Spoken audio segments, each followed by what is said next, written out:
tinud-an nga labaw sa iyang matutudlo.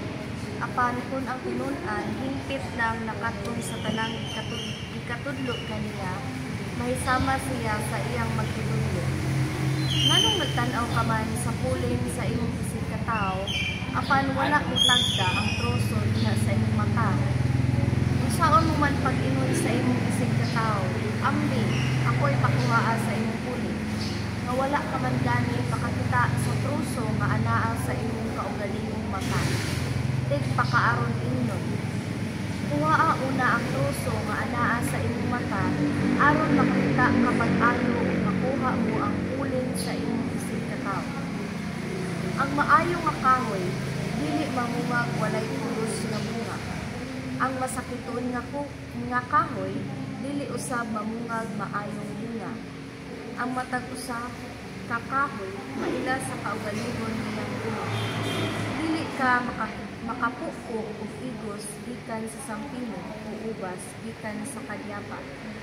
Ang maayong tao magsultig maayo gikan sa maayong mga butang nga anaa sa iyang kasing-kasing.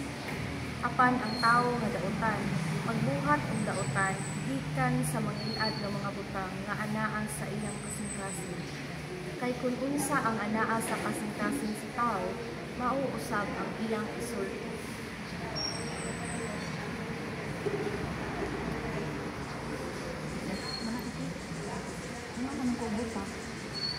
Ako na ako natandog sa pag-aaral. Ako na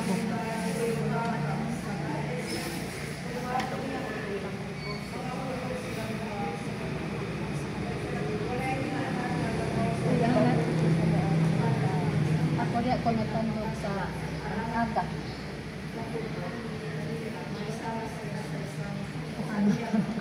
Kuan man tagto kahapon ni. Uli. Sige uli lang. Ako di ako natandog sa troso nga babag. Apil ka. Ako naman sa pagpapaaron.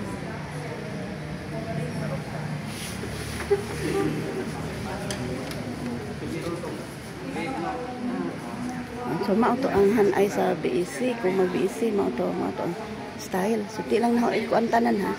Mara to ang ani ko man basahon na pod.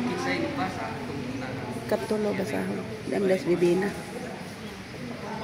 Ako mo pa pag-abot na ho kay gikan mis meeting sa katikista dito sa Agustin. Apel ko dayon. Si Bill na basa sa Ebanghelyo. Inga na po. Di ko siya andam nga maka diligerit sa iya nganong na tandog siya. Pwede mga tagaan mga kami dito automatic ang sunod kay malakan. Ihuwat ibalik na sa siya kung ready na siya kay kailangan ng word na kasi ito niya. Ug gisultihan sila ni Jesus niiling sa Basahon na pod. ang butado niya makaagak sila Ikatulo na ng pagbasa. Ikatulo na sa So kana na ikatulo. Ikaw man na explanation na. So dili ra taman ang video. Apan kun ang tinun-an hingpit lang nakatun Explanation. sa kanang katudlo kaniya, may sama siya sa iyang magtutudlo.